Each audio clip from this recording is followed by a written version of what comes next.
என் அன்புக்குரிய மக்களை வணக்கம். கடகராசி பூச நட்சத்திரத்தில் பிறந்திருந்தாங்க அப்படின்னா இவங்களுக்கு இந்த சுக்கிர திசை வர்ற காலகட்டங்களில் இறைவன் ஒரு காலகட்டத்தில் எல்லாமே கொடுக்குற மாதிரி தான் இருக்கும். அதுவும் பெண்களால் பல பிரச்சனைகளை சந்திக்கக்கூடிய ஒரு நபர்களும் இந்த பூச நட்சத்திரத்தில் அமைவாங்க. ஆனால் நண்பர்கள் அப்படிங்கிறது ஒரு கோர்வையாக இவங்க போகும்போது நண்பர்களாலேயே இவங்க வீணாக போகக்கூடிய அமைப்புகளும் இவங்களுக்கு இருந்துட்டு இருக்கும். தன்னுடைய தாய்க்கு பார்த்திங்கன்னா கால் சம்மந்தமான பிரச்சனைகள் கண்டிப்பாக இவங்களுக்குள்ள ஒரு இது இருக்கும்.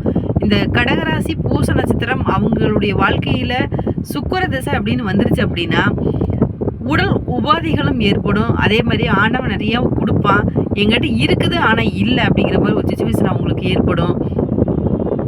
மற்றவங்களை நம்பி வீண் போகக்கூடிய அமைப்புகளும் அவங்களுக்கு ஏற்படும். ஆனால் இந்த சுக்கிர திசை வந்தால் மட்டும் ரொம்ப கேர்ஃபுல்லாக இருக்கணும் அப்படிங்கிறது நான் சொல்கிறேன்.